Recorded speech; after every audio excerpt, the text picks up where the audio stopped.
The ordinary stage, early life and dreams. In the industrial heart of Kryvyi, where gray buildings stood like tired giants and coal dust lingered in the wind, a boy named Volodymyr Zelenskyy was born into quiet obscurity. His world was modest, a narrow apartment shared with the smell of ink-stained textbooks, his mother's evening stew, and the quiet hum of ambition echoing from his father's study. His father, Oleksandr, a stern yet principled man, taught computer science at the local university. His mother, Rima, an engineer, was softer in voice but no less determined. They believed in discipline, logic, and the quiet dignity of a well-lived life. Volodymyr, however, carried a different fire. He was small in stature but quick-witted, his mind often drifting beyond math equations and classroom drills. He mimicked voices with uncanny precision and turned even serious moments into laughter-filled mimicry. At family dinners, he transformed into characters, political leaders, cartoon villains, even their neighbors, until his parents couldn't help but crack a smile, despite themselves. But laughter, in their world, wasn't a profession. It was a pastime, a distraction, not a purpose. His parents hoped he'd become a scholar, maybe a scientist, something noble and certain. Yet Volodymyr found himself drawn to the glowing screen of late-night Soviet comedies and silent films. He didn't just watch, he studied. Their rhythm, timing, pauses.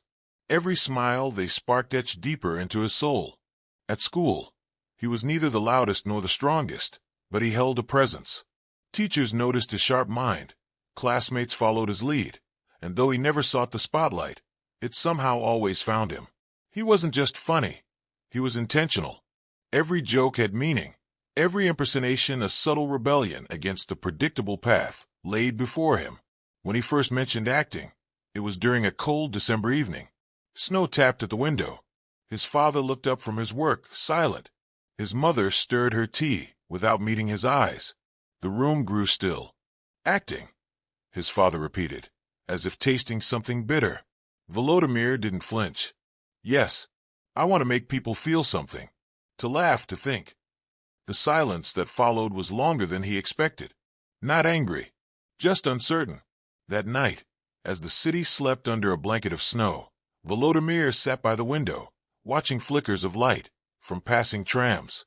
He didn't know if he'd ever be famous, but he knew he had a voice, one not meant to be silenced by fear or tradition. He whispered to himself, as if making a promise only the stars could hear. I won't be a shadow. I'll be the light.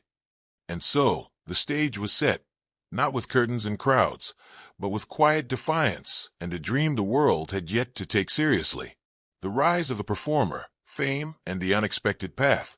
The halls of Kiev National Economic University echoed, not with equations, but with laughter.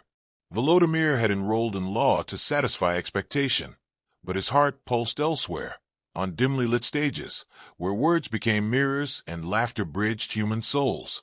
It was there, amid textbooks and stage props, that he formed Kvartal 95, a comedy troupe stitched together by restless minds and unspoken dreams.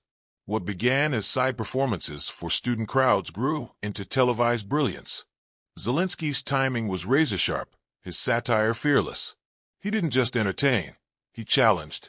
Ukraine, wounded by corruption and disillusionment, found something rare in his performances, truth hidden in humor. Through skits and sketches, he called out bureaucracy, injustice, and hypocrisy, not with rage, but with ridicule. He became a mirror the nation couldn't ignore. And then came Servant of the People, a fictional tale of a humble schoolteacher, accidentally elected president after a viral rant against corruption. It was comedy. It was fiction. It was prophetic. Viewers laughed, yes, but beneath the laughter stirred longing. What if a man like that did lead the country? What if honesty and simplicity weren't weaknesses, but strengths? The line between character and actor blurred. Zelenskyy wasn't just playing the part. He was embodying a possibility.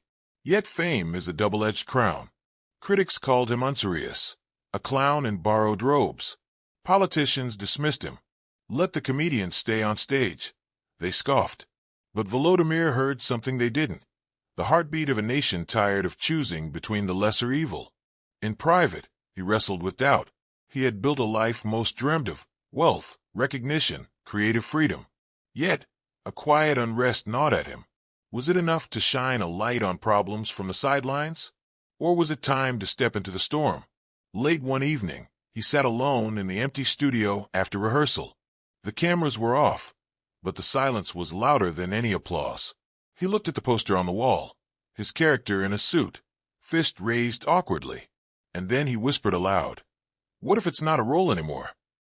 The decision was not made in fanfare, but in stillness.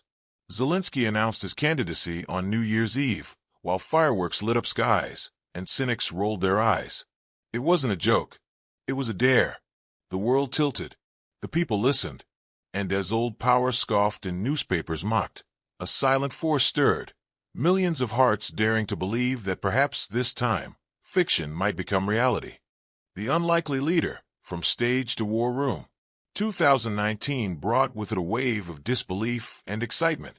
Volodymyr Zelenskyy, the comedian who had once lampooned political systems from the comfort of a stage, now stood at the helm of the nation. His campaign had been a masterclass in defiance, a complete break from the old political machinery. His platform, the same as his sketches, a promise to fight corruption, to be a voice for the people, to offer simplicity in place of politics as usual. But as the inaugural speech ended and the cameras faded, the weight of leadership settled heavily upon him. He quickly learned that the halls of power were not so easily swayed by humor. The meetings were long, the decisions complex. Each day, a series of compromises and negotiations that would have left a lesser person broken. But Zelenskyy pressed on. He was no longer the actor who could walk away from a role. This was his life now. The true test of his presidency came not in political maneuvering, but in a moment of existential crisis. In February 2022, the unthinkable happened. Russia, under Vladimir Putin's command, launched a full-scale invasion of Ukraine. The world held its breath, and the country braced for chaos. At first, Zelenskyy's critics whispered, surely he would leave, like any other leader with the means to flee. But as bombs fell on Kiev and Russian forces advanced, Zelenskyy made his choice. "I don't need a ride. I need ammunition," he declared. His words reverberated across the globe, a stark, defiant answer to those who thought him too inexperienced, too foreign to lead in a time of war. He stayed, and the world watched as the actor-turned-president transformed before their eyes. With every passing day, his resolve hardened. He was no longer the man who made people laugh. Now, he was the man who would make them fight. The war was brutal. The stakes were clear. The future of Ukraine hung in the balance. Behind the scenes, Zelenskyy worked tirelessly, coordinating with generals, speaking with world leaders, delivering speeches that would galvanize nations. But it was his humanity, his ability to connect, even in the darkest hours, that set him apart. He walked among soldiers in trenches, spoke to terrified families seeking refuge, and comforted those whose loved ones had perished. He didn't just lead from a podium. He led from the heart of the battlefield. There were moments when the weight of his choices threatened to break him. There were sleepless nights, moments of doubt, and long conversations with his inner circle. But each time he faltered, he remembered the people who had voted for him, who had trusted him with the mantle of leadership. The world's perception of Volodymyr Zelenskyy began to change. No longer just a political outsider, he had become the embodiment of Ukraine's resistance, its strength, and its spirit. The man who had once parroted politicians now stood as a leader among them, his resolve shining brighter than the bombs falling around him. He was no longer playing a role. He was living it. The man in the myth, legacy, humanity, and hope. As the war raged on, Volodymyr Zelenskyy found himself not just as the president of Ukraine, but as a global symbol. The world watched as a leader forged in the fires of conflict, a leader who could rally nations with words, who could inspire action even in the darkest moments. But for Zelenskyy, the battlefield was more than just military strategy and foreign diplomacy. It was personal. In the rubble of bombed-out cities and the hollow eyes of displaced families, he saw the people who had trusted him. Their hopes were now his own. Each life lost weighed heavy on him. Each victory tasted bittersweet. The sacrifices were endless, and yet he held the line, not because he was invulnerable, but because he was painfully, deeply human. He took time, even in the midst of air raids and pressure from world leaders, to speak directly to his people. Through the glow of his phone's camera, he spoke not just as a president, but as a father, a son, a citizen of Ukraine. He cried, not in weakness, but in solidarity. He allowed himself to feel the grief of a nation that had lost too much. In doing so, he connected with his people on a level that transcended politics. The world had come to know the face of war through Zelensky's eyes. He was not the hardened, distant leader of legend, but a living, breathing man whose resolve was tempered by the very same fears and vulnerabilities that every Ukrainian soldier and civilian felt. This humanity, this raw, unguarded strength, became his true power. His speeches reached beyond the borders of Ukraine. Leaders in Europe, the United States, and even across Asia listened. Yet it wasn't his rhetoric alone that captivated them. It was the quiet courage in his voice, the conviction that Ukraine would never bend to the will of an aggressor, no matter the cost. People, both within Ukraine and across the globe, found hope in his words. His actions inspired many to open their borders, to send supplies, and to stand against tyranny. As Zelensky's leadership evolved, so did his legacy.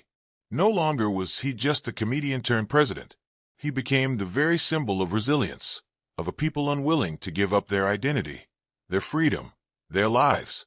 His transformation from entertainer to wartime leader was more than just a personal journey. It was a collective one. It was a transformation of a nation that dared to defy the odds and fight for its survival. Years later, when the history books are written, they will not only speak of the battles fought or